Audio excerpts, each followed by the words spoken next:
사랑하면 기도합니다. 제 K포드. 오늘 우리는 하나님의 놀라운 약속을 붙잡고 우리의 기도가 어떻게 사랑하는 이들의 삶의 변화를 가져올 수 있는지 함께 나누려 합니다. 1. 하나님의 약속과 구원자 예수님. 우리 가족 중 누구도 하나님의 약속에서 벗어날 수 없습니다. 이 약속을 믿음으로 굳게 붙잡으세요. 하나님은 구원자 예수님을 통해 죽어있는 가족 관계에 새로운 생명을 불어넣으십니다. 예수 그리스도 안에 하나님의 모든 약속이 담겨 있습니다. 네. 기도의 능력과 우리의 역할. 사랑하는 이들을 위한 기도는 하나님의 능력과 역사를 기대할 수 있는 기도입니다. 하나님은 그러한 기도를 기꺼이 환영하시죠.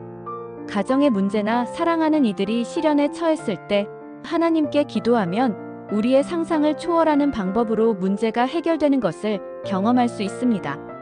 하나님은 우리가 이 영적 싸움에 참여하기를 원하십니다. 우리가 무릎으로 싸우는 군사가 되기를 바라시죠.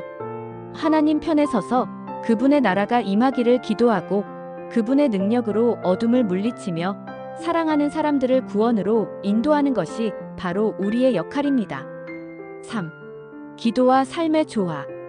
우리가 해야 할 일은 무릎을 꿇는 것입니다. 기도하면 결국 복음의 빛이 그들의 눈을 밝힐 것입니다. 빛과 능력의 나라가 사랑하는 사람들의 영혼과 상황 속에 임하게 해달라고 기도하세요. 그리스도께서 말씀의 능력으로 그들을 묶고 있는 줄을 끊어주실 것입니다. 우리의 기도는 물론 삶을 통해 영적 싸움을 싸워야 합니다. 사랑하는 이들에게 향기와 빛, 따뜻함을 전하면서 동시에 기도로서 성령의 능력으로 사탄을 무력화해야 합니다. 4. 지혜로운 접근과 인내. 우리가 우리의 역할을 다하면 하나님의 나라가 임해 놀라운 역사를 일으키기 시작합니다. 하지만 이때는 지혜로운 태도가 필요해요. 씨앗을 심기 위해 밭을 준비하듯 사랑하는 이들의 마음밭을 준비시키기 위해서는 그들과 올바른 관계를 맺어야 합니다. 그들을 귀한 생명으로 여기며 신중하게 다가가세요. 일단 그들을 위해 쉬지 않고 기도하세요. 그러면서 그들을 진정으로 염려하고 있다는 인상을 자연스럽게 심어주세요. 겨자씨가 자라 큰 나무가 되듯 우리 안에 있는 복음의 씨앗이 온 가족에게 그 생명력을 미칠 것입니다. 5. 믿음과 감사. 끝까지 기도하기. 우리가 해야 할 일은 분명합니다. 즉, 기도하고 그 후에는 믿고 감사하는 것입니다. 그러면 하나님은 기도하는 사람들의 삶 속에 찾아오시어 구원과 은혜와 능력을 베푸십니다.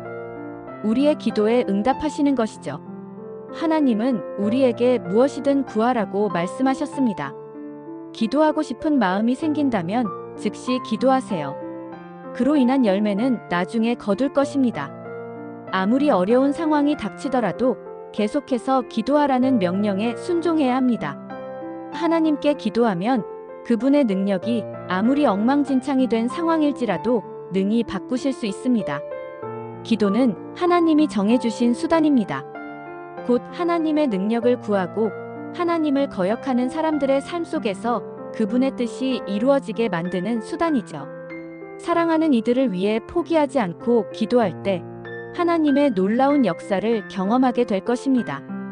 이 영상이 여러분의 기도 여정에 작은 힘이 되기를 바랍니다. 시청해주셔서 감사드립니다.